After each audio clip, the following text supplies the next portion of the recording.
Olá, família de Deus, seja bem-vinda a mais um podcast do Café em Família. É isso aí, gente, é sempre muito bom estar aqui com vocês, sejam muito bem-vindos. E hoje nós estamos com um casal super precioso aqui. Nós estamos aqui com o Geraldo, com a Lidiane Nicurgo, ele médico, ela pedagoga. Eles são pais da Gabriela, de 15 anos, e do Lucas, de 10 anos. Sejam muito bem-vindos aqui na mesa do Café em Família. Ok, obrigado. A gente agradece muito a oportunidade. E vai ser um tempo maravilhoso aqui. Uma conversa muito boa. Muito obrigada pelo convite, família. Que bom.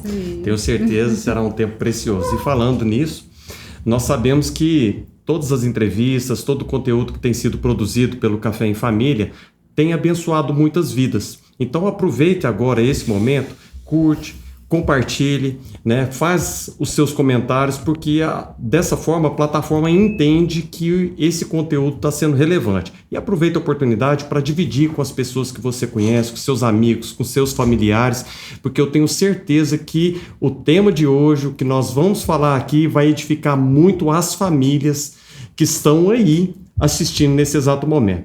Vamos lá? É isso aí, vamos lá então. Muito bom tê-los aqui. Então a gente queria começar conhecendo um pouquinho da história de vocês. Pode ir. Falar primeiro a Lidiane, né? Vamos, primeiro as damas? Sim. Você é de onde, Lid? Eu sou natural do Goiás, Goiatuba, Goiás, mas os meus pais se mudaram para Uberlândia para que a gente pudesse estudar. E assim nós viemos há mais de 35 anos, toda a família. Ah, legal. Você tem quantos irmãos? Quantas pessoas tem? Nós somos 4 irmãos. Uhum. E o Geraldo é daqui de Uberlândia também? Não. Eu sou nascido em Uberaba. Nasci em Uberaba, mas saí de Uberaba com 3 anos. 3 anos a gente saiu. Meu pai, na época, trabalhava com... Teve um chamado para trabalhar com topografia e a gente mudou para o Nordeste.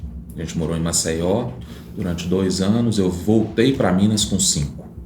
E aí, com 5 anos e meio, mais ou menos, eu estava em Uberlândia. Aí a gente se estabeleceu em Uberlândia e de lá para cá, sempre aqui. Nunca saí. E a história de vocês com Jesus, quando começou? Foi logo quando era no tempo de infância de vocês ou foi mais à frente, quando vocês já tinham a juventude? Em que fase da vida de vocês que Jesus entrou nessa história, né? Então, eu sou bisneta de crente, presbiterianos, um privilégio. Então, eu venho, sim, de uma família rendida ao Senhor. O que nós vivemos na nossa casa há um tempo atrás com a nossa filha, a gente disse para ela assim: não dá mais para o Deus dos seus pais serem o seu Deus. Então, eu tive a minha experiência com Cristo Jesus bem mais velha, lá pelos 20, 23 anos de idade, que eu verdadeiramente me entreguei, entendi que a minha vida só servia para servir as pessoas e servir esse Deus vivo que eu creio. Que benção. Você, Geraldo? Eu já fui resgatado. Você? Alas? Eu sou de uma família com um histórico muito brasileiro mesmo, muito místico, baseado praticamente no espiritismo e no catolicismo, uma mistura, um sincretismo que é muito comum. E eu fui criado nesse ambiente. A gente não tinha nenhuma cultura religiosa. A gente não ia à missa, a gente não frequentava nenhuma comunidade que fosse relacionada às coisas de Deus. Mas a gente tinha uma fé ali, do nosso jeito de entender, e assim eu fui vivendo até os meus 29 anos. A Lidiane já tinha entrado na minha vida, a gente já estava casado quando eu tive a minha experiência, o meu momento mesmo de conversão. A gente já estava casado, a gente já tinha a Gabriela, então nós nos casamos na igreja com o pastor da Lidiane. Eu não tinha objeção quanto à fé dela, apesar de não ser algo real, palpável para mim até então. A gente conversava muito, tinha alguns questionamentos, Ele é um menino muito questionador, muito e eu questionador, sem respostas para dar. E a resposta, tipo, porque Deus quis, ainda não estava me convencendo tanto. Mas naquela ocasião a gente começou uma busca. Eu sofri muito na gestação da Gabriela. Sofri muito com ansiedade, com medo, com receio, entendeu? Eu ficava muito apreensivo com as possibilidades das complicações, né? Porque quando a gente vai se aproximando um pouco do entendimento das coisas, isso te traz uma incerteza, um medo, porque tinha só um caminho para dar certo, né? Para você fazer um bebê perfeito, saudável e correr tudo bem na gestação.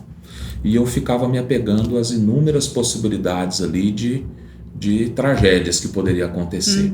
Então, cada véspera de ultrassonografia era um dia transtornado na minha vida. Era uma ansiedade e aquilo eu não entendia. E eu não entendia o porquê que a Lidiane era tão tranquila. Calma, tranquila. Então, na vibe dela, curtindo aquilo, eu falava, gente, a ignorância é uma benção. Eu queria saber só do quartinho, só da decor do quarto da minha filha. E na minha cabeça era porque ela não sabia o que podia acontecer e por isso que ela estava assim, eu não entendia que ela tinha um sentimento, ela se relacionava com Deus que te dava a garantia da soberania, da boa mão, de que nada foge do controle. Eu não entendia aquilo, então eu sofri muito. E aí a Gabriela nasceu, eu ainda continuei com esses questionamentos. Quando a Bibi tinha por volta de 1 aninho mais ou menos, a gente começou a procurar igrejas. E aí nessa procura de igrejas, numa dessas procuras, eu encontrei realmente o poder do Espírito Santo. E no primeiro culto que eu fui na nossa igreja atual, que nós estamos hoje, no primeiro culto que eu fui ali, eu me converti. Deus falou comigo. E dali pra frente começou uma caminhada. Que Deus. Muito bom. E vocês, assim, vamos voltar um pouquinho, né? Como que vocês se encontraram? Como que foi essa história? Então, eu não quis dar o spoiler, porque a Lidiane teve a ousadia de dizer que vieram para Uberlândia para estudar. Mas a Lidiane não tinha assim uma vocação muito aberta. Eu gostava estudo. mesmo era dos coleguinhas, do lanche, entendeu? Da resenha, do recreio. da lanchonete, do ângulo. A Lidiane era popular. Então nós nos conhecemos assim. Eu tinha acabado de entrar para a faculdade e na época eu tinha feito um cursinho preparatório no ângulo. E quando a gente entrava na faculdade, alguns dos universitários eram convidados para dar monitoria de algumas disciplinas. E eu fui contratado, meu primeiro emprego, fui contratado para trabalhar como monitor. Eu dava monitoria de matemática e física. E a Lidiane ia passar as tardes lá. Ela ia para lá passar as tardes. Não era para estudar, era para passar as tardes. Existia um certo estudo, era meio assim homeopático, sabe? Uma dose bem diluída, mas ela estava ali sempre presente, causando um certo movimento no local. E a gente se conheceu nessa época, isso foi no segundo semestre de 97. E aí eu trabalhei no segundo semestre de 97, primeiro semestre de 98, e aí esse projeto de monitoria se encerrou. E aí, nesse período, a gente se conheceu, mas não tínhamos nenhum tipo de relacionamento, nenhum tipo de convivência fora desse local. E aí ficamos 4 anos nós ficamos 4 anos sem nos encontrar. E aí, num belo dia, eu estava indo para um plantão, eu já estava lá um pouco para frente da metade do curso. E aí eu estava indo para um plantão de ônibus. Que é engraçado, a gente andava de ônibus, nos mesmos ônibus, e a gente não tinha se encontrado ainda. E a gente nunca tinha se esbarrado. Nunca. E nesse dia eu saí atrasado de casa, porque estava chovendo. Foi o dia que ele... E eu tinha que ir de branquinho e tal. Eu falei, a vida do pobre não é fácil, né? E aí eu fui pegar o meu Uber da época. que era um Uber comunitário, entrei no ônibus e fui atrasado. Quando eu chego no terminal central, eu numa plataforma, olho para outra plataforma, Lidiane lá. Dá pra tocar uma musiquinha de romance nessa hora e sair coração? Gente, já tá em casa, né? Então assim, aí foi assim, aí eu olhei, ela entrou assim em desespero, né? Porque ela olhou e falou, não posso perdê-lo de novo. E começou 4 anos. É a versão dele, né? Eu não sei se tem a alguém insinuar, por aqui que já andou de ônibus no terminal central, que tinha as plataformas. Então ele estava na plataforma T120, 21, e eu estava no 122. Quem saiu correndo da plataforma e veio até mim foi ele. Foi uma corrida assim tão grande, não. Na época eu era um pouco mais atlético. Mas realmente, aí eu passei para lá e aí a gente começou a conversar nesse dia, entendeu? Trocamos telefone e dali a gente começou a conversar. Na época não existia rede social, essas coisas, era por telefone mesmo. Como se ele tivesse rede social, gente. Fixo, ainda nem hoje. Celular direito. Isso. E aí o que acontecia? Eu tinha um celularzinho assim bem mequetrefe, que eu acho que só ligava por 190 se precisasse, porque ele não tinha poder, entendeu, monetário para fazer nenhum outro tipo de ligação. Mas eu tinha, e aí serviu para eu anotar o número dela. Mas a Lidiane ia pro orelhão da esquina da casa dela, me ligar de cartão, porque Sabe o pai já tinha caído a ficha. Que a gente gastava muito o telefone. Entendi. Eu não. E bloqueou o telefone. Sim, era chave, trancado. Eu quase levei meu pai à falência, porque eu ligava do meu. Então a gente conversava muito. E aí depois de um mês de conversa, aí nos encontramos e estamos até hoje. Graças a Deus. Então assim, é uma história legal, nos faz lembrar assim de uma época boa. Hoje é engraçado. 20 anos. Mas foi muito feijão com arroz também, né? Muita história aí. Foi demais. E aí estamos juntos há 20 anos, 21. Aí vocês comentaram um pouquinho sobre o nascimento da Gabriela, né? Você já tinha comentado, e passaram 5 anos, aí veio o Lucas, né? O Lucas. E aí, quando vocês já tiveram o Lucas, vocês já estavam já na caminhada com Cristo, né? Vocês já estavam tendo uma vida mais intensa na comunidade local, vivendo, experimentando a relação. Assistidos por pastores, pela nossa comunidade de fé. A gente já estava inserido nessa época. Quando a Gabriela nasceu, não. A Gabriela nasceu em 2007, em julho de 2007. A nossa conversão, a minha conversão, foi no início do ano de 2009. Então a Bibi estava com 1 ano e meio, mais ou menos. Então, depois desse período, a gente nunca mais se afastou da igreja. Então, quando o Lucas veio, em 2013, começo de 2013, aí a gente já estava inserido nessa comunidade. E foi aí, logo no nascimento do Lucas, que vocês já tiveram contato com o curso Educando Filhos à Maneira de Deus? Ou não? Vocês lembram mais ou menos? Não, ele vai contar isso. Datas é com ele, viu, gente? Afinal de contas, a monitoria era só para passear, tomar lanchinho. A Lidiane conta a parte emocional das coisas. Ela lembra das emoções. Eu vou lembrando das datas. Eu vou colocando na cronologia, porque senão vai deixar vocês louquinhos. Entendeu?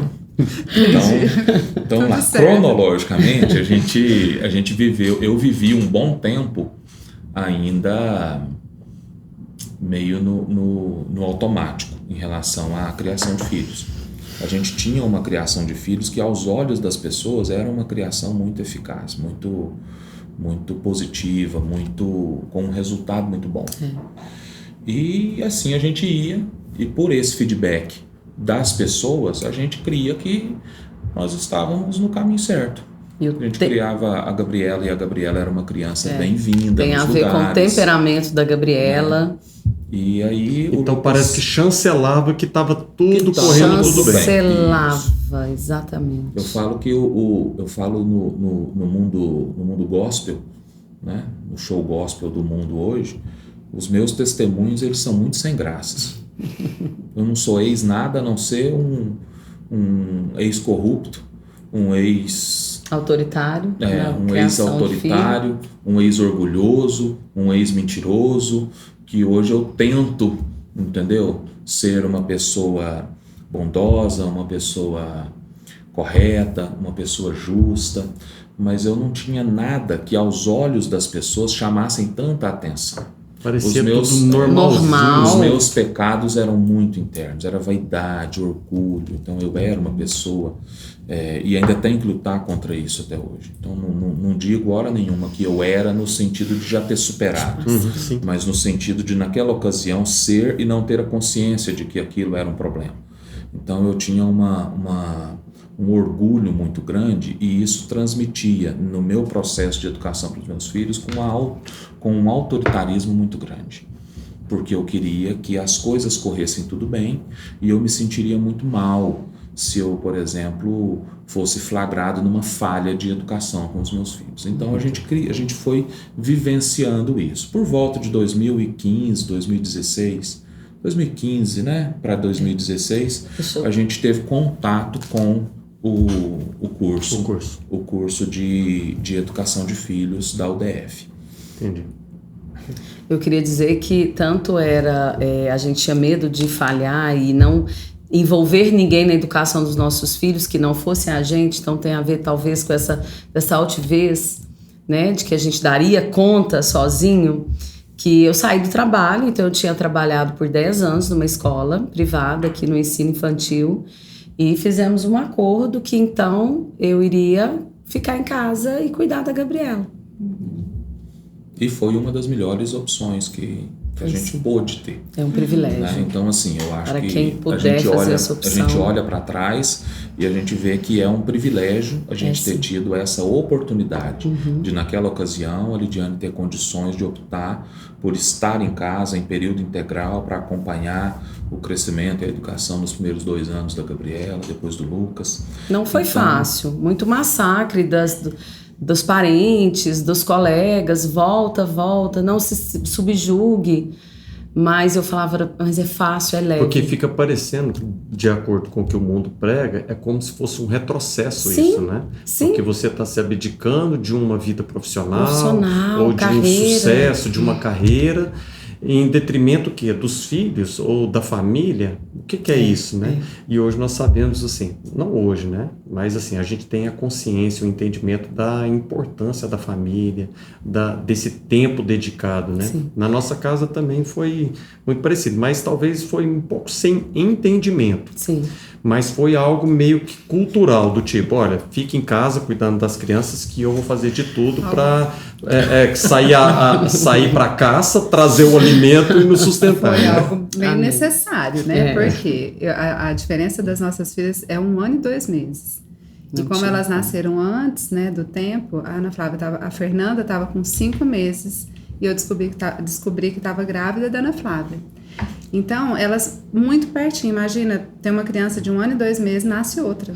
2 bebês. Então, tinha hora que elas perdiam um nome, né, em casa. Eu falava, segura essa aqui que eu vou cuidar dessa aqui, e as duas com mamadeira, enfim. Né, ficava parecendo que elas eram gêmeas. Então, um dia, ele falou assim pra mim, eu quero fazer uma proposta para você, porque eu queria, né? Eu queria as coisas, eu queria ter uma condição melhor, roupa, sapato, não só para mim, mas para elas também. Aí um dia ele falou assim para mim, vamos fazer um combinado? Você não vai ter tudo o que você quer, mas você vai ter tudo que você precisa.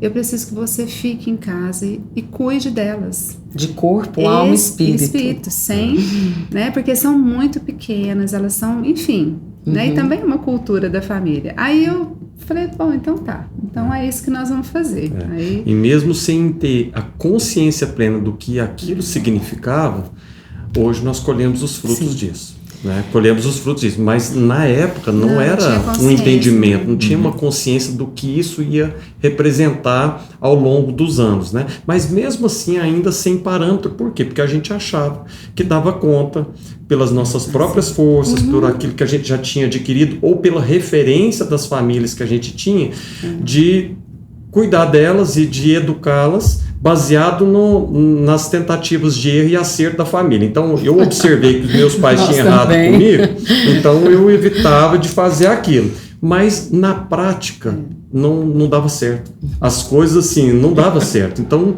a gente não tinha as respostas, as coisas começaram a acontecer e também a gente falou assim, vai ter um momento que a gente vai precisar de pedir socorro para alguém. Sim. Ou pedir socorro porque nós não temos as devidas respostas e ao mesmo tempo, e o medo que nós tínhamos de estar caminhando ou levando elas, conduzindo elas por um caminho talvez assim que teria muita dificuldade de reaver, né? Consequências ruins. Consequências ruins, né? Pra gente, eu tenho pensado muito, eu ouvi isso, que sucesso tem muito a ver com o que você está deixando para os seus sucessores. Então eu tenho entendido, entendeu? Que o meu maior sucesso nessa vida diz respeito da formação da Gabriela e do Lucas, que são os nossos sucessores. E eu, como a mãe, né, que me dediquei, sim, eu quero ter sucesso na minha vida. É o maior sucesso que eu quero ter. Quero ver os meus sucessores saudáveis, meninos íntegros, temente a Deus.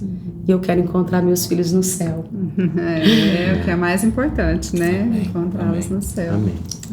Eu confesso que muito do que nos impulsionava nas decisões eram pecados transvestidos de virtude.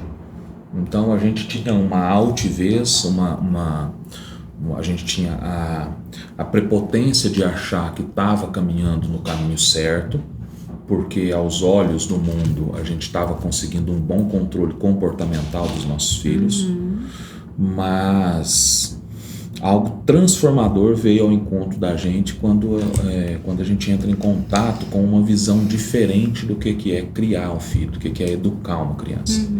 Porque nós temos uma ideia de que o controle externo é capaz de mudar o interno. E isso é impossível. E por isso que muitas vezes crianças que são muito bem educadas numa fase mais precoce, né, numa fase mais tenra ali, numa primeira infância, numa pré-adolescência, elas se transformam de forma às vezes incompreensível quando chega na adolescência. É porque na verdade elas estavam sob o controle de força, de poder, de autoritarismo, às vezes, né? E não sob o entendimento de uma autoridade, de uma influência, e aí realmente isso vai chegar uma hora em que a pressão da água estoura a força da barreira e vem o que é natural. Então eu acho que nós colheríamos frutos muito ruins dessa forma de criação que nós estávamos tendo, apesar de naquele momento tá tudo muito ajustadinho. Dentro de um possível controle, né? Pela misericórdia de Deus, a gente tomou algumas decisões que foram corretas, o caminho foi se tornando um pouco mais tranquilo, mas a gente ainda estava fora de propósito no relacionamento dos nossos filhos. Você sabe que você está falando aí, eu estou lembrando dos desafios, né? Quando elas precisam estar debaixo de um controle, porque passa vergonha demais na gente, né? Isso é uma coisa que a gente... É uma das funções. Um dos propósitos do filho, isso, né? Passar vergonha, o ego da gente, tratar, né? Porque aí o que fica em questionamento é a sua capacidade de controlar uma criança, né? Tão pequena e que às vezes a gente não consegue controlar. Então a gente usa de quê? Autoritarismo. E era o que eu usava. Eu e o Fernando, mas assim, mais ele viajava, né, bastante, então eu ficava ali com essa função de controlá-las, e era com autoritarismo. Então, olhava as duas, nossa, que gracinha, né, tão bonitinhas, tão comportadas. Claro, as ameaças estavam... é só um olhar, mas assim, e a gente achava que estava tudo certo. Você tá falando, eu tô lembrando, porque eu achava que estava tudo certo. E aí um dia a gente arrumou uma ajudante. Eu preciso contar isso, a entrevista é de vocês, né? Mas eu preciso fazer um adendo aqui nisso, porque tem muito a ver com aquilo que a gente viveu também, que eu tinha até esquecido. Mas a gente contratou uma ajudante, e a ajudante falou assim, eu falei, olha, a senhora vai cuidar da casa para mim, porque eu quero ficar com as crianças. Não era sempre que ela vinha, mas ela estava em alguns dias da semana com a gente, e um dia eu falei assim, Dona Maria, fica com as meninas para mim, eu preciso fazer algo, fica com elas. E ela ficou, eu acho que eu gastei umas 2 horas só. Quando eu voltei, ela falou assim: minha filha, deixa eu te falar, uma senhora já, ela falou, deixa eu falar uma coisa pra você. Eu limpo sua casa, eu lavo sua roupa, eu faço o que você quiser, mas ficar com as suas filhas eu não fico mais. Eu falei, Deus. Esses Quem veio pra cá nesse tempo? Do que a senhora tá falando? Aí ela foi contar o que elas tinham feito. E ela me contando, e eu na cozinha vendo um tamanco em cima do fogão, assim, ó, na tampa, entre a tampa e o fogão. A casa com terra, a bacia de roupa de emaciante com terra. Eu falei, gente, mas o que aconteceu aqui, dona Maria? Ela foi me contar tudo que elas tinham feito. Eu falei, não. Aí eu entrei pro quarto, aí eu corrigi, dei umas palmadas nelas, pus elas no quarto, elas ficaram chorando no quarto e eu fui chorar no outro. Sim, Falei, Deus, eu já tinha... Algo de errado está sendo desvendado. Eu falei, meu Deus, mas o que está acontecendo? Aí foi onde eu comecei a procurar ajuda. Porque eu achei que estava tudo certo. Mas o comportamento externo ia muito bem, obrigada. Mas por dentro, tudo que eu estava fazendo não estava resolvendo, não estava formando crianças, né? Formando um ser. Porque eu nem sabia como fazer. A gente só dá, às vezes, aquilo que a gente... Às vezes não, a gente só dá aquilo que a gente tem, né? E eu também não tinha tido essa educação. E aí fui correr atrás de ajuda. Aonde? Na igreja. Com o pastor... E depois conhecendo esse curso que nós vamos falar aqui, né, um pouquinho também, que é esse Educação de Filhos à Maneira de Deus. Vocês ministram esse curso, certo? Sim. E como que foi aí? Como é que entrou aí Contar, esse amor, socorro? conta. Nós recebemos o DF, né, na igreja, para uma capacitação. Eu vou contar de vários pedacinho antes. Por quê? Porque eu acho que teve uma manobra de Deus aí maravilhosa na minha vida, que é uma experiência até engraçada, mas que se não fosse por ela, a gente não tinha tido contato com esse material. O que aconteceu? Eu estava meio perdido dentro da igreja, no sentido de onde eu iria trabalhar, onde eu iria servir dentro da igreja, né? Porque eu sempre fui uma pessoa assim, não muito adepta ao relacionamento social. Então eu não tinha muita habilidade com gente. Eu falo que eu passei a gostar de gente tem pouquinho tempo.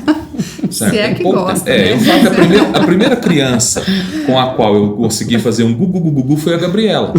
Sim, porque eu era uma pessoa assim, totalmente avessa aos relacionamentos. Falta você contar que você é o 8º filho. Você já tem quantos sobrinhos? Você já tinha nessa época? A minha família, assim, eu sou temporão. Então eu sou o 8º filho. É um detalhe importante. Eu sou o 8º filho, mas eu sou um filho temporão. A minha irmã mais nova, quando eu nasci, já tinha 11 para 12 anos. Nossa. Olha só. E ela casou aos 17, então dos 5 anos para frente, eu fui criado como filho único. E filho único de pai velho. Então você pensa, minha mãe e meu pai já estavam assim, saturados de criar menino, já tinha criado 7, pô. Eu pensou, gente, esse aqui não é possível que Deus não vai ter misericórdia. Entendeu? Só que a misericórdia de Deus demorou para chegar. Porque pensa numa antipatia. Entendeu? Era eu.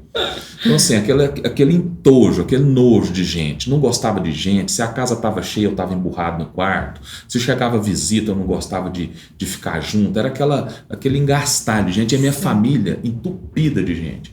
Por quê? A esperança de gente. Porque assim...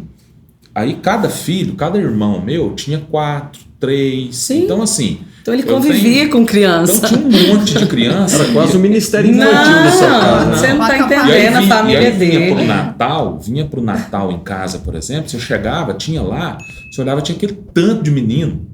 Aquele tanto de gente entupido numa casa de pó pequena. Eu sabia, o que eu tô fazendo? O grande mistério é como cabia a família pro Natal. Não cabia. Eu acho que a ignorância das leis da física faz caber. Eles viram e falam, não, eu acho que cabe. Entendeu? Porque assim, tinha 40, eu acho que tinha gente dormindo sobre o outro, então, não pode. De alguma maneira vai caber. Qual que é a vantagem? Casa de pó tem decoração? Não tem. Não tem mobília. Então você chegou um negocinho pro lado, joga uns colchões no chão, 3 colchões de solteiro, dorme 15 minutos fácil. Fácil. E assim foi. Só que eu não tinha habilidade social nenhuma. Tanto que quando eu conheci a Lidiane, os nossos principais conflitos eram esses. Entendeu? De dificuldade de relacionamento no sentido de de harmonia mesmo com o que eu gostava. Eu gostava de ficar em casa, quieto. E ela é extremamente relacional. Ela é extremamente Queria relacional. passear. Ela é extremamente Eu relacional. queria conviver com a família dele, com os 27 sobrinhos que eu ganhei assim que eu entrei nesse namoro. E assim. E eu queria ficar no quarto. Não, deixa esse povo aí. Então, assim, Não, eu já não, estava eu queria saturado. Ela isso. queria curtir. A gente saía para andar no shopping, ela conhecia todo mundo que a gente cruzava, ela tinha alguma coisa ali. Aquilo era Porque eu morte pra gostava você. do recreio. Sabe o que nós Nossa. vamos fazer? Nós vamos mudar o assunto para o milagre do casamento. Vamos mudar de Não, filha educação para de casamento. E foi. E aí Aqui nesse caso é milagre em cima de milagre, mas você não tá entendendo. Então, Todo nesse contexto, eu passei a vivenciar a igreja.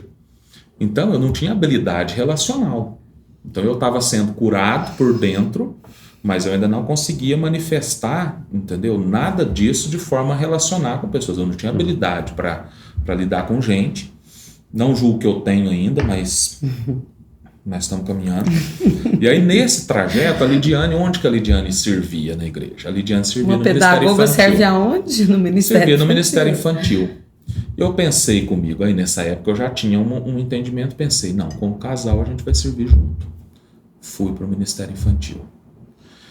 Isso durou um culto. Exatamente um culto. Cheguei, na época, eu esforçado, peguei, recebi a história ali, a história, demais. fui contar Pastor a história. Alexandre até tentou. Fui contar a história. E isso, a gente congregava na época lá na Igreja Sal da Terra, na Centro-Oeste. Né? Na Centro-Oeste é uma igreja grande. Ainda é Sal da Terra. Com volume de criança muito grande, e foi. E aí, Vários cultos no domingo, né? Na época Ainda não era, não era. Não, mas já tinha uns Mas eram 4 3, cultos, eram 3. é. E aí tava lá, os Sal Kids na época, e aí fomos pro Sal Kids. E aí fiquei na contação de história. Então a gente pegava o texto bíblico que ia ser apresentado para a igreja, e a gente adaptava aquilo para as crianças e apresentava como uma contação de história, e ali abria, e eu fui servir no Sal Kids.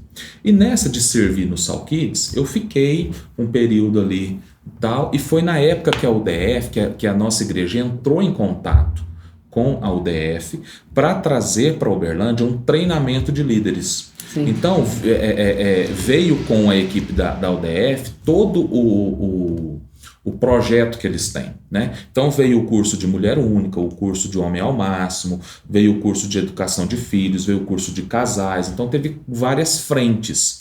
E é por isso que eu digo que Deus teve um viés aí maravilhoso, porque se eu não tivesse tido essa experiência no Sal Kids, com as crianças, eu acho que a gente não tinha voltado para se inscrever aqui, para fazer esse treinamento. Provavelmente eu teria feito o treinamento de Homem ao Máximo, sim, a Lidiane teria feito o treinamento de Mulher Única, ou a gente teria feito de casal, mas eu fui. A experiência daquele culto. Foi. Da contação de histórias daquele culto. Isso. E de certa forma a gente olhou e falou, educação de filhos, a maneira de Deus, vamos aprender algo que a gente possa aplicar no Ministério Infantil também. Por quê? Porque até então a gente não tinha, eu pelo menos, não tinha caído a ficha de que eu precisava disso para mim. Eu fui com a altivez, com a prepotência, com o orgulho, com a vaidade de vou me capacitar mais para poder apresentar para os outros o conserto da vida deles, que a minha está em ordem.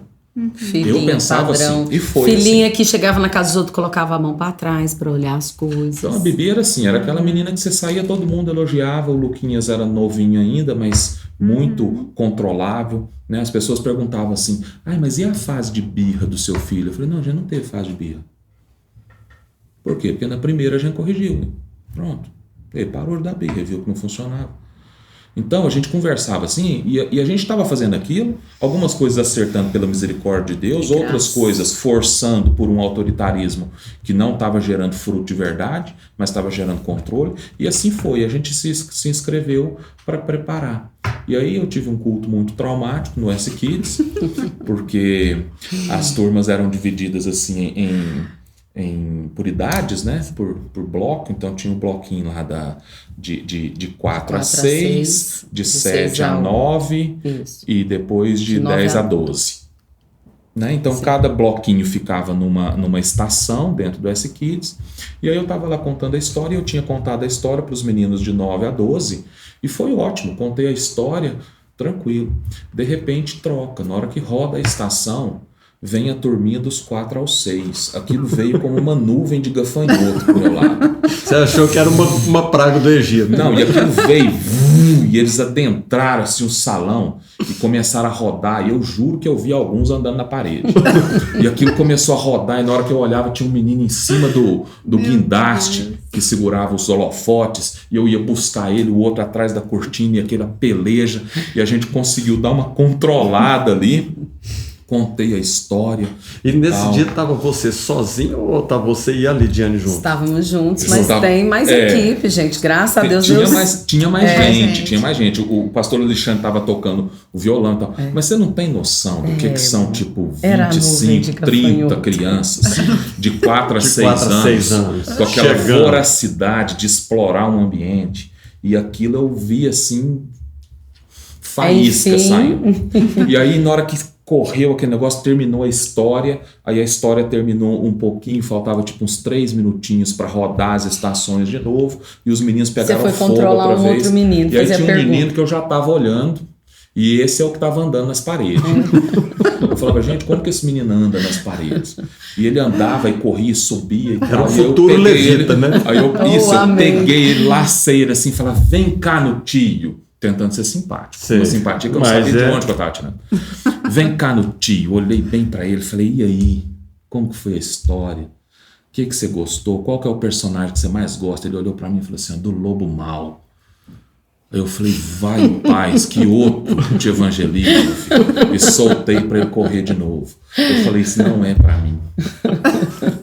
Não você e as crianças entenderam que não era. Eu pensei comigo, eu não tenho habilidade para isso. E aí quando surgiu isso, eu falei, é aqui. Eu vou aprender alguma técnica para conseguir lidar com crianças, e às vezes eu vou conseguir servir no Ministério Infantil junto com a minha esposa, porque a minha esposa sempre gostou disso. Tinha nada a ver com a sua casa ainda. Não tinha nada a ver comigo e outra coisa, não tinha nada a ver com o propósito. A gente fez meio que o quê? O pessoal, por exemplo, do S-Kids foi convocado meio assim, falou, tem um curso e tal, a gente sugere que faça esses aqui e tudo. E aí a gente fez a inscrição e fez o treinamento. E no treinamento eu já observei que tinha alguma coisa ali que não estava muito dentro das minhas expectativas, das nossas expectativas. E aí a gente entrou em contato com o curso, fez todo o treinamento, e depois de todo o treinamento a gente montou entre os participantes do curso, né, da nossa igreja, nós montamos um curso piloto. Então a gente fez um semestre para vivenciar o curso, fazendo o curso. E aí, nesse fazendo o curso, realmente, quando eu abri o livro para ir desvendando o que Deus fala a respeito de educação de filhos, aí eu me vi chorando algumas vezes. Dentro do entendimento de que a gente estava muito fora do propósito de Deus do que é a educação. E aí, de lá para cá, em 2016 para 2017, a gente montou a primeira turma. E de lá para cá, a gente Paramos só na pandemia. Paramos um ano na pandemia. Então, é um grupo por semestre. Então, hoje vocês ajudam famílias, casais, né? Famílias, a educar os filhos à maneira de Deus. Sim. E é lindo a gente ver, hoje eu estava folheando de novo, porque já tem um tempinho, né, que a gente teve contato, estava dando uma olhada, e são temas, né, são lições muito preciosas, né, muito importantes, cada uma com a sua particularidade, com a sua importância, mas, entre outras coisas, né, não sei se você tem aí alguma pergunta específica, mas eu queria perguntar para vocês qual é aquela aula, aquela matéria que você fala assim, não, essa aqui, vamos pôr aí pelo menos umas 3, né, em ordem aí, vocês conseguem fazer isso? Olha, quer falar? Eu gosto muito, eu falo que o Ministério de Casais, me desculpe, me perdoe, mas isso aqui para mim é um curso de casais. Entendeu? Isso aqui é um curso de casal, porque ele coloca a apresentação do reino de Deus, né? Que é para que você cria um filho? Para o reino de Deus. E o padrão é o outro, dar primazia ao outro, cuidar do outro. Depois ele logo apresenta assim, eu gosto dos inícios, então vou falar das 3 primeiras aulas. E o segundo ele já fala então de que Deus fez a nós e apresentou a esse homem, né? Eu gosto quando esse material ele coloca que o Senhor fez a humanidade de uma só vez, depois ele separou o homem e a mulher, deixou as particularidades com o homem, né? E as particularidades da mulher. E o mandato do Pai, que trouxe uma revelação para minha vida e eu espalho. Que uma aula, eu gosto muito de ouvi-lo, entendeu? Nas aulas. E o Geraldo traz e trouxe com muita clareza que todo pai precisa adotar a família, não só os filhos.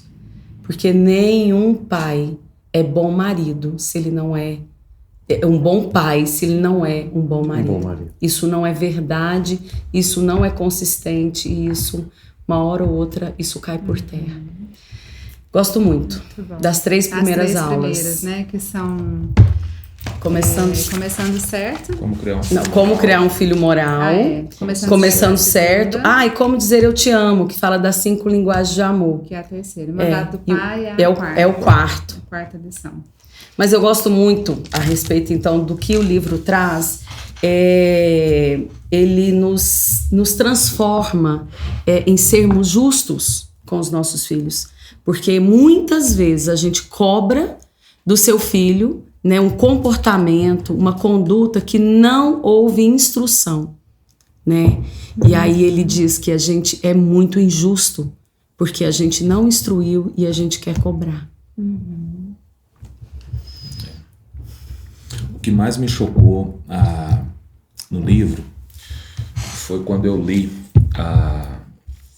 uma passagem que está no capítulo 4, o Mandato do Pai, e eu me vi como um autoritário, como um tirano na vida, principalmente da Gabriela. Porque aquilo me tocou tanto e foi uma transformação muito grande para mim, para eu perceber que o reino de Deus não é um reino de resultado, é um reino de processo. Então, e eu costumo falar isso com uma certa frequência, de um tempo para cá, que Deus escolheu fazer assim, na sua sabedoria, entendeu? Na sua onipotência, na sua onisciência, ele resolveu fazer assim, trabalhar pelo processo e não só com o resultado. Então o resultado, ele é positivo ou não, de acordo com o cumprimento do processo.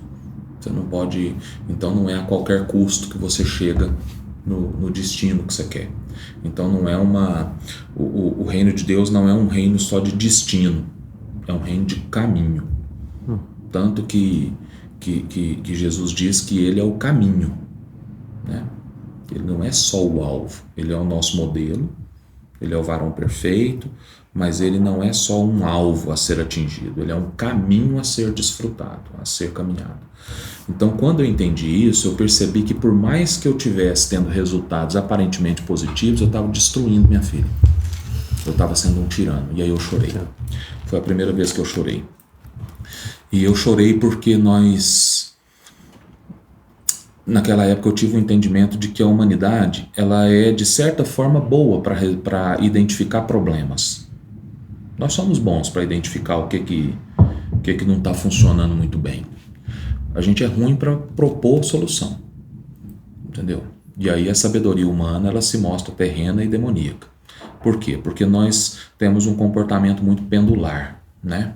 Então a gente sai de um extremo e a gente não avalia com sabedoria o que aquele extremo teria de bom e o que ele teria de ruim, para a gente poder caminhar num propósito de melhora. Não, a gente nega tudo aquilo e passa para um outro extremo, achando que naquele outro extremo a gente vai encontrar a perfeição que a gente não encontrou nesse. Então, nesse sentido, eu olhava para o mundo e via uma permissividade de educação, entendeu? Pais reféns dos filhos, filhos tiranos em relação aos pais. E o que eu fiz dentro da minha sabedoria? Eu saí desse mundo permissivo em que os filhos tinham direito a tudo, e criei no meu entendimento um mundo em que eu, sendo autoridade absoluta, né, mas que não era controlador autoridade do ambiente, era um poder que eu exercia sobre os meus filhos, eu teria resultados melhores. E aí eu fui caminhando e eu me percebi nesse contexto. Então o capítulo 4, quando fala da importância do homem na criação dos filhos, tocou muito em mim, porque quando a gente trabalhou essa questão da adoção, e eu comecei a filosofar, eu comecei a pensar, eu comecei a raciocinar, e a gente percebe que todo pai, ele só é pai por adoção. Porque a mãe, na maioria das vezes, né, a gente tirando os casos em que as mães são mães por adoção também, sim, mas quando você tem uma filiação natural, a mãe, ela tem um vínculo biológico com a criança saiu dela.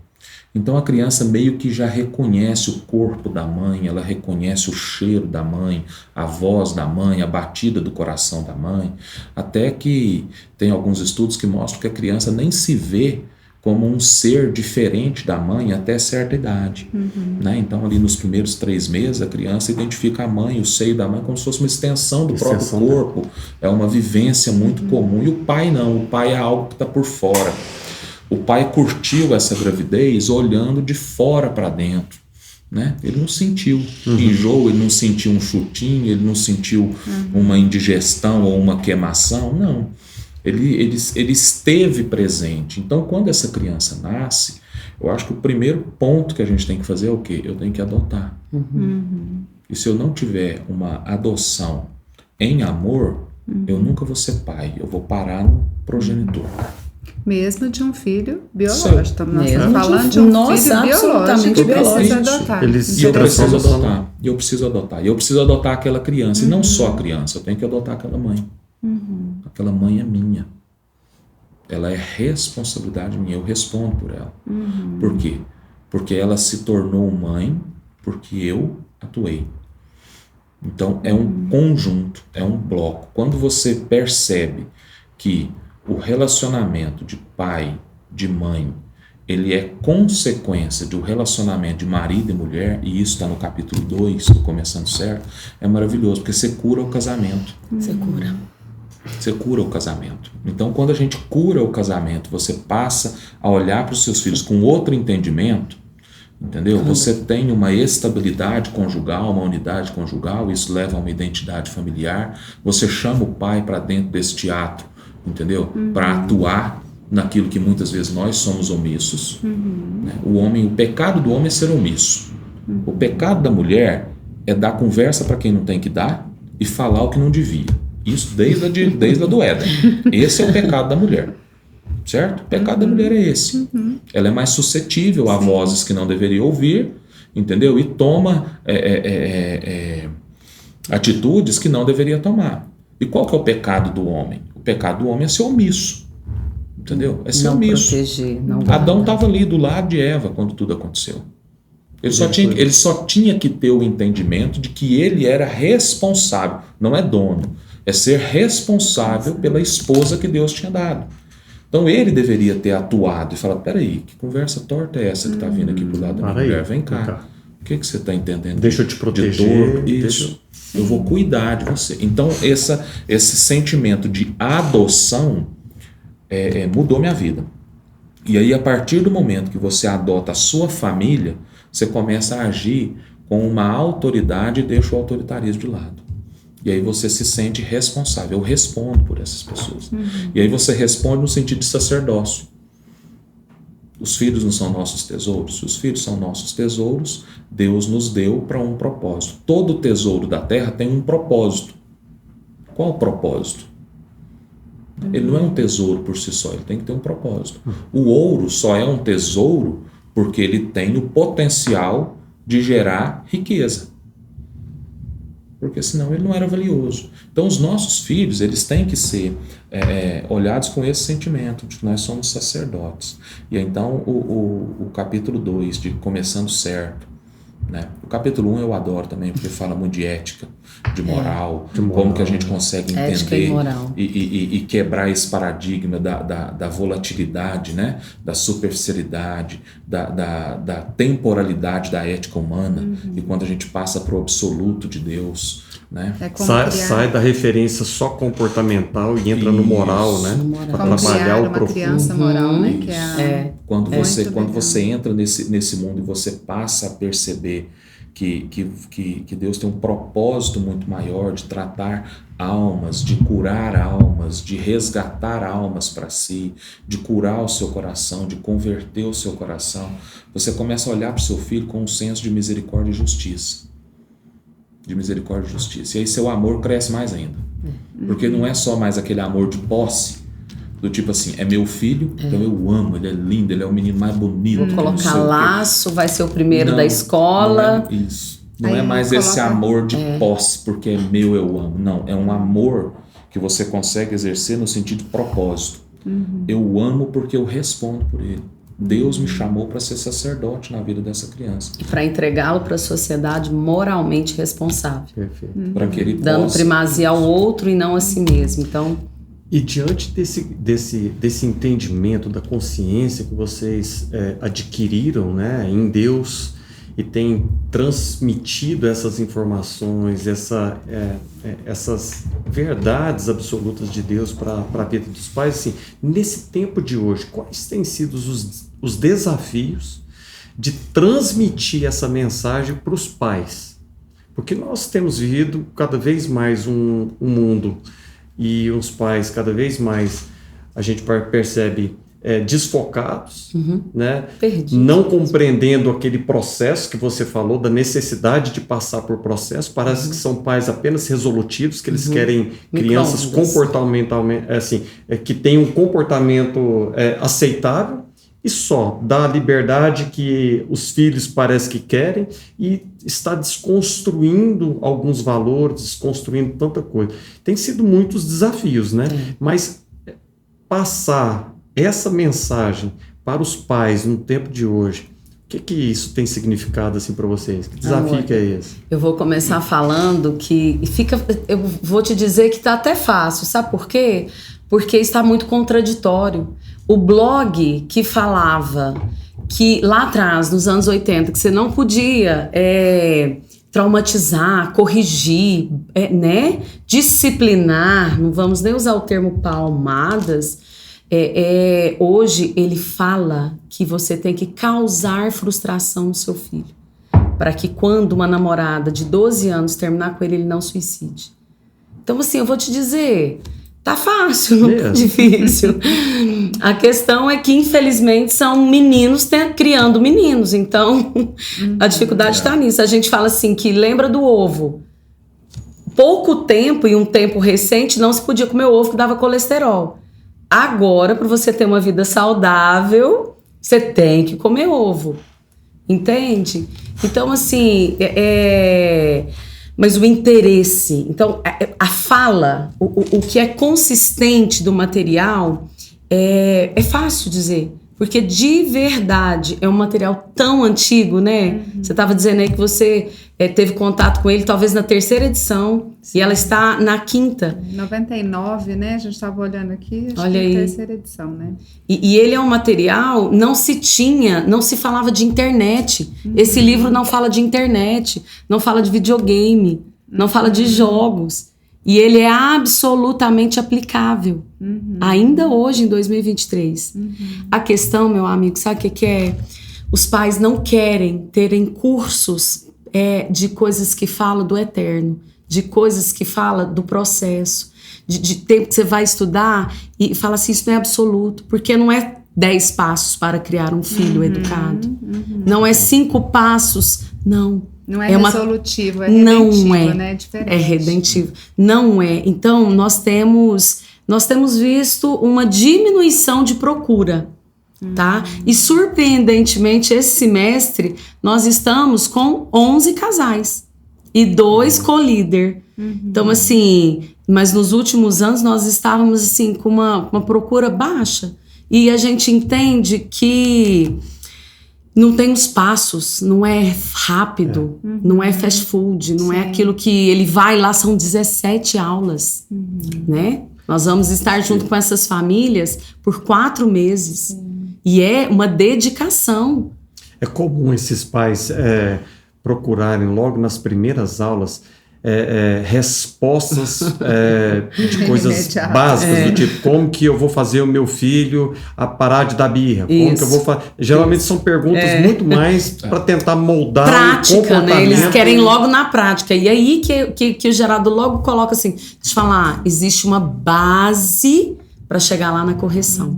Então, por favor, vamos vivenciar esse início desse material. Vai ter aula da correção.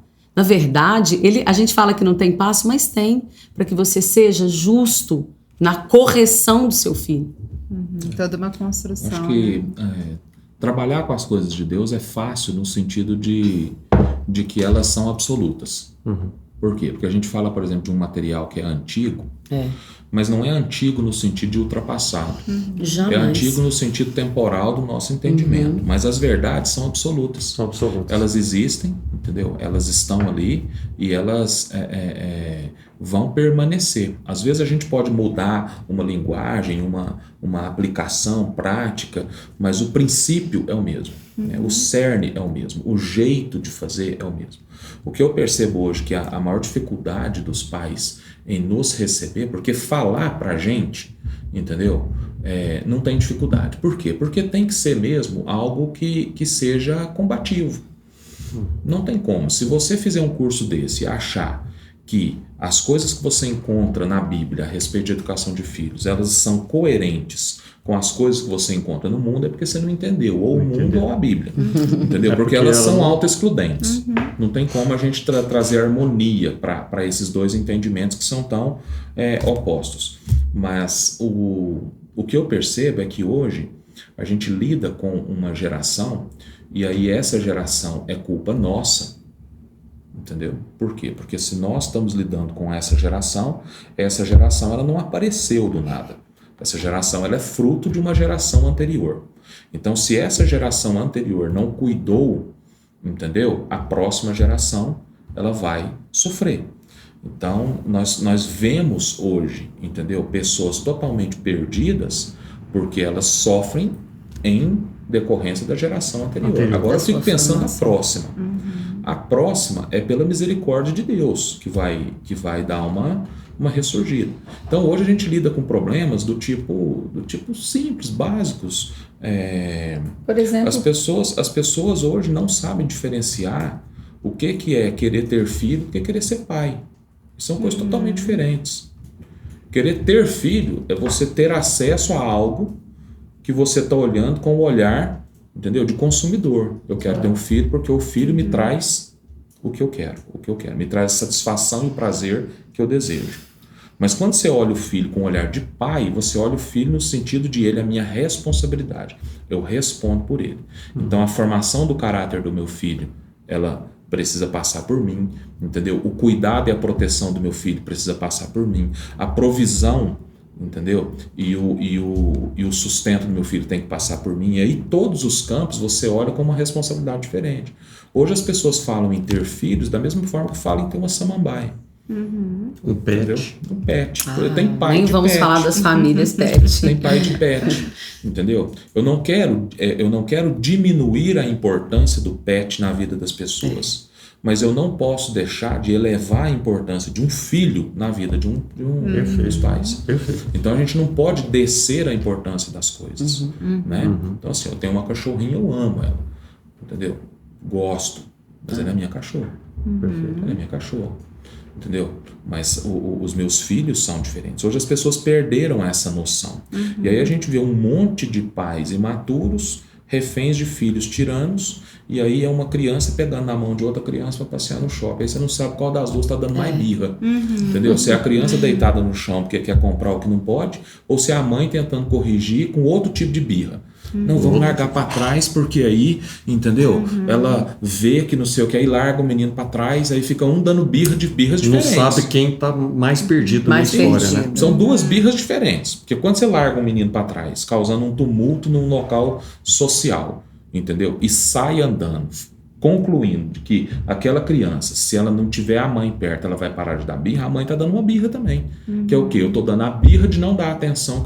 Não é assim que resolve. Ou então ela resolve como ela foi criada. Então ela vem aqui, para de dar birra que eu vou ali comprar Então, seu marshmallow. Aí você começa. Seu docinho. Aí você começa ou a chantagear, e a gente está criando um ser humano prostituto. Ele está sempre passivo de compra a qualquer momento da vida dele. Está ensinando ele a agir dessa forma em toda qualquer tipo de situação. Você compra o silêncio, você compra o comportamento, você compra a educação, você compra o cumprimento. Então a gente está criando uma sociedade baseada num relacionamento de consumo. Essa é a parte mais difícil de lidar com os pais. Porque isso já está... entendeu? Arraigado no coração de todo mundo. Então é um curso de conversão quase. Você tem que converter o seu jeito de ver o mundo. A cosmovisão, você tem que deixar uma perspectiva, passar a ter outra perspectiva para você entender que as coisas de Deus só faz sentido se você olhar na perspectiva de Deus. Tá aí, Fernando, uma pergunta que eles sempre nos fazem, né, amor? Qual a melhor escola para o meu filho estudar? Isso. É a pergunta do momento. Olha só. E algumas vezes vem perguntas práticas mesmo. Só te interrompendo um pouquinho, eu vou dar um exemplo. Eu fiz uma palestra agora no sábado passado, e aí eu já comecei a palestra, depois de uns 5 minutinhos de introdução, eu já disse que quem criou a expectativa de chegar aqui e achar que eu vou falar como se fosse um super nani gospel, entendeu? Que eu vou te ensinar a ter uma tabelinha de acordo com Jesus do que você pode fazer com o menino, entendeu? Se é R$1 ou se é parabéns, não sei o que. E teve um casal que levantou e foi embora. Foi embora mesmo, porque era a expectativa dele. Eu não sei se era a expectativa deles ou se eles não agradaram da minha figura, da minha presença e tal, mas coincidiu que depois que eu falei que não ia ser um super nani gospel, entendeu? Eles meio que passou um pouquinho, eles levantaram e foram embora. Por quê? Porque hoje a gente vive num mundo de tutorial.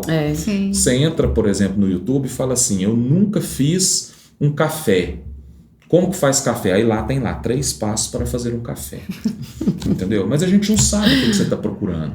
Gente, né? se isso funcionasse era fácil, porque a gente pegava os filhos e falava assim, do jeito que eu fiz com esse, eu vou fazer com esse, vai dar certo.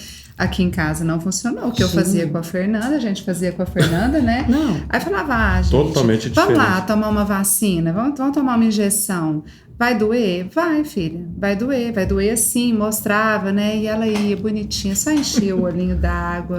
Não, ninguém segurava, tomava a injeção, o enfermeiro parabenizava, que gracinha que ela é. Aí agora vamos com a Ana Flávia, né? Do mesmo jeito. Vamos tomar a vacina, vai doer, vai. Juntava 4, se não 5 para segurar. Se fosse um tutorial, funcionaria com todos do mesmo jeito, mas são diferentes. Não, e agora a gente está vivendo isso porque nós estamos com um casal que tem trigêmeos na turma. Olha só. E é maravilhoso, porque ela toda vez que eu falo isso, ela vai lá e fala, e é isso mesmo. Eles vieram 3, tudo junto, do mesmo dia, tudo certinho. A cara é igualzinho, mas por dentro. Mas é porque a gente perde a noção de que o que é igual não é o material nem o método. O que é igual é o propósito. Sim. Então, o caráter do meu filho, a formação moral do meu filho é que é a mesma.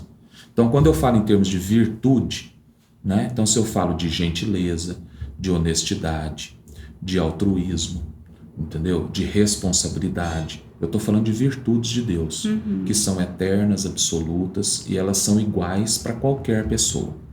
Então, dar primazia e honra ao outro, por exemplo, cumprimentar alguém quando chega em casa.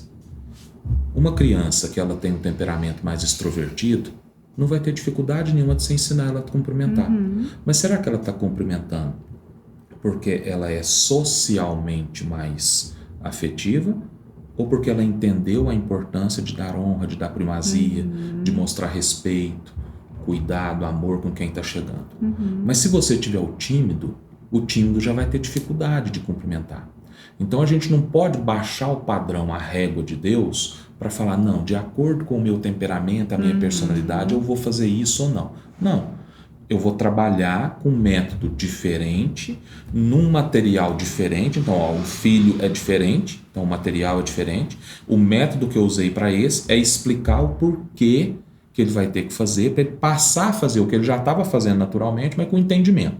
O outro, eu vou ter que explicar o porquê para convencer o coração dele e ele lutar contra o próprio instinto de não querer ir cumprimentar e entender que ele está fazendo. Mas os dois vão chegar no mesmo patamar de cuidado, de respeito, de honra. Então, é esse entendimento que a gente tem errado. Então, a gente tem que lidar de forma desigual com os desiguais. O erro mais, vamos dizer assim, ó, o erro que mais parece acerto na vida do pai é falar assim, ó, eu fiz tudo igual, um deu certo, o outro deu errado. Mas esse é o pior erro. Se você fez tudo igual, eles não eram diferentes. Então você tinha que ter feito tudo diferente. E, aliás, o estrago pode ser muito grande. Se você pegar duas pessoas diferentes e lidar de forma igual. E as comparações, vai que você fala pra Ana Flávia, olha, Fernanda não me dava trabalho, não chorava, faça como ela. Sim. Então a gente tem que buscar, e esse livro ajuda muito nisso. Porque, gente, isso aqui... Deixa eu falar uma coisa pra vocês. Esse aqui é de aluno, que a gente tem sempre ler em casa. Mas o dele, as folhas já saem, é molhado de lágrimas, tá bom? É tudo manchado. E aí ele tem um e eu tenho o outro. O perfil do curso é um pro casal, para que até se trabalhe esse tempo juntos, deles lerem, deles fazerem as atividades. É um por casal. O que eu falo é que esse material, ele nada mais é do que resultado de um esforço de um grupo de pessoas que se viram nos mesmos questionamentos que a gente tem e que todo pai passa. Você está fazendo certo, você está fazendo errado. Isso não interessa se você é crente, se você é católico, se você é espírita, se você é ateu. Todos nós vamos passar pelas mesmas dificuldades de criação. Cada um vai ter sua visão de como resolver. E esse povo foi inspirado por Deus para codificar, para sistematizar, na verdade, não codificar, mas para sistematizar ensinamentos que estão espalhados em toda a Escritura. Então nada disso aqui é ideia, entendeu? Do Gary, da Anne, no sentido assim, eles tiveram uma visão diferente. Não, eles simplesmente foram nas Escrituras e olharam o que Deus fala a respeito de criação de filho, qual que é o princípio.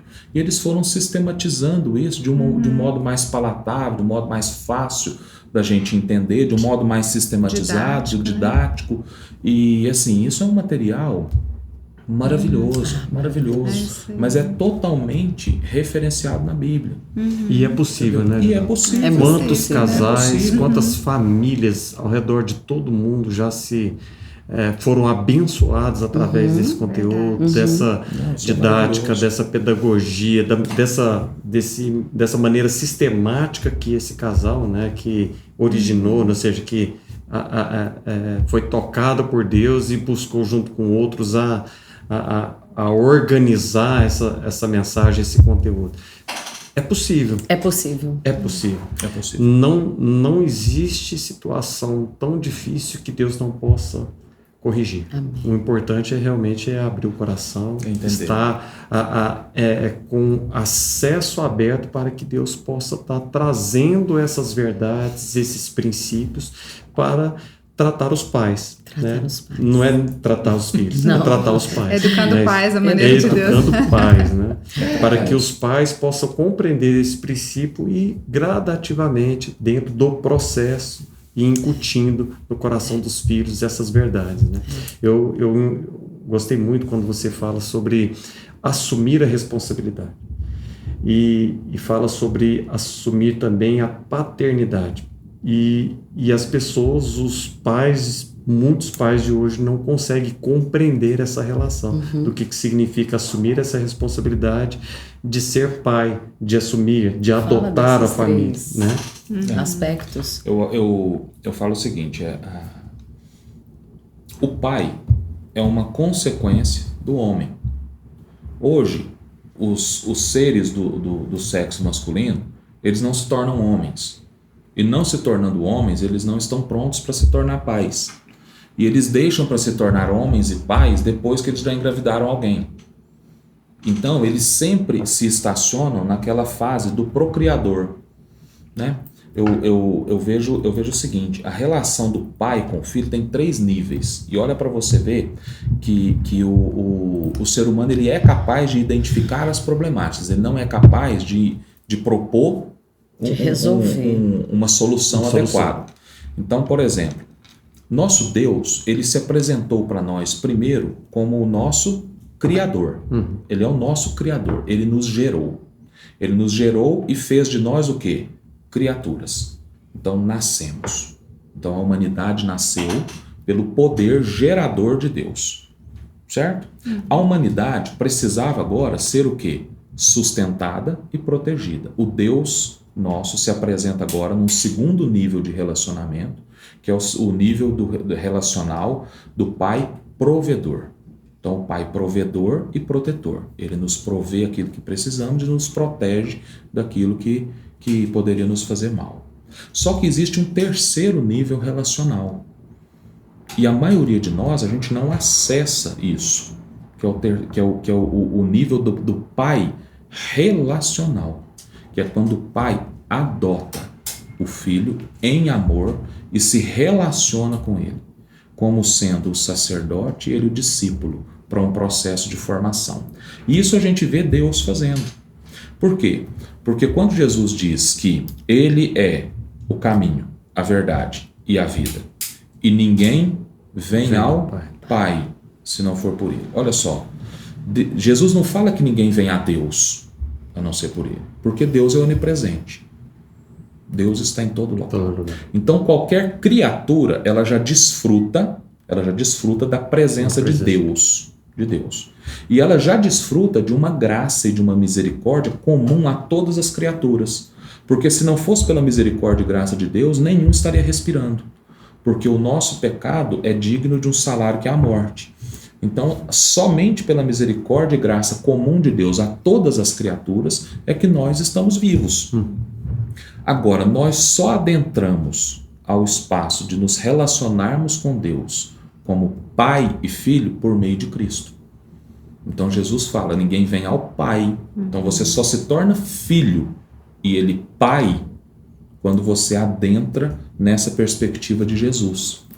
Aí o ser humano olha isso perfeito e o que ele faz? Ele distorce. Aí faz assim, o pai engravidou a menina. E aí o pai não quer assumir que ele seja o progenitor. O que a lei faz? Obriga ele a fazer o teste de DNA. Aí ele faz o teste de DNA e prova. Fala, não, fulano é pai do ciclano. Então ele assumiu. O que a lei tentou fazer? Com que o homem assumisse a responsabilidade que ele já deveria ter assumido de ser o progenitor. Só que o primeiro nível relacional ele não é suficiente. Precisa de um segundo nível relacional, que é o nível o quê? Provedor e protetor. O que a lei vem? Agora você tem que dar o quê? Pensão. Se você não der pensão, você vai para cadeia.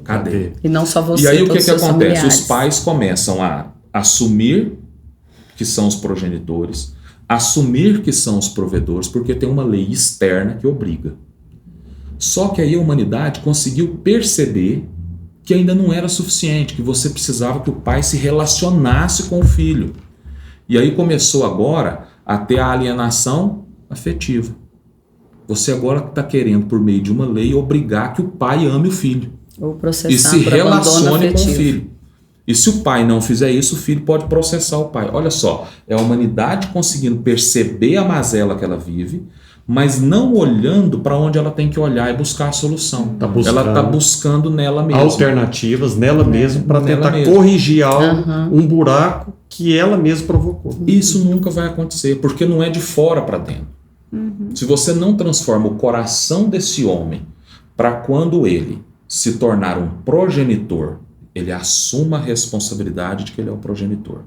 Ele entende que agora, se ele criou alguém, ele é responsável por prover e proteger. E uma vez que ele criou, que ele gerou um filho, ele tem que adotá-lo em amor e se relacionar com ele num nível relacional de intimidade. Esse é o propósito de Deus para o pai. O ser humano viu que os pais não estavam prestando. O que ele tentou? Tentou resolver com lei. E aí não resolve. E é o que a palavra diz, né? Converteu, o Senhor quer converter o coração dos pais aos filhos e o dos filhos aos pais, para que ele não venha e fira a terra com maldição, diz o versículo. Sim.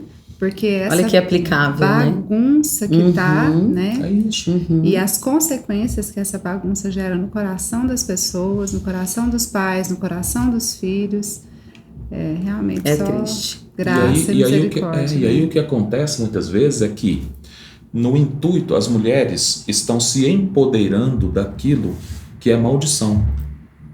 Elas olham para o homem distorcido na sua imagem, porque o propósito de Deus para o homem era uma perfeição, para revelar a imagem de Deus junto com a sua esposa, né, o caráter de Deus para o mundo. Então o homem tinha um propósito perfeito. Só que esse propósito foi desvirtuado, né, pela queda e pela entrada do pecado. O homem agora está totalmente desmorfo, ele está totalmente distorcido do que ele deveria ser. E aí a mulher, no afã e no sentimento de estar sendo subjugada, ela olha para esse homem distorcido e quer ser igual a ele. Então hoje nós temos mães, porque antigamente o abandono era do pai, né? Hoje nós já temos mães que têm o filho, mas não o assumem nem como progenitora, entrega para a avó. Sim. E volta para a vida, para viver a vida normal, e a avó vai acumulando a criação do filho. Então a mãe também não é relacional, ela não é protetora e provedora, ela não é progenitora, ela não assume. E aí a mulher vai se empoderando de poderes perversos. Em vez dela olhar o que Deus fala a respeito da feminilidade, o que eu fui projetado. E aí a gente pode voltar lá naquela primeira pergunta, quando a Lidiane deixou, entendeu, o trabalho para abraçar a causa da maternidade. É porque a Lidiane tinha um entendimento de que ela não era uma pedagoga que tinha tido um filho. Ela era uma mulher, segundo o coração de Deus, que exercia uma profissão de pedagoga, de professora, e estava agora com um chamado para ser mãe. Então, deixar de trabalhar não afetava a identidade dela. Então, ela não foi refém disso. Ela abriu mão sem crise. Sim. Porque ela continuava sendo a mesma mulher. A mesma mulher. Só que ela estava respondendo a um chamado que naquele momento era especial, e pelas nossas circunstâncias e pela misericórdia de Deus a gente podia, entendeu, vivenciar aquela experiência de ela ficar por conta. Então não é uma crise. Se você financeiramente não pode passar por isso, não seja uma crise também. Mas que a mulher entenda quem ela é em Deus. E não se o que ela está fazendo ou não é que define quem ela é.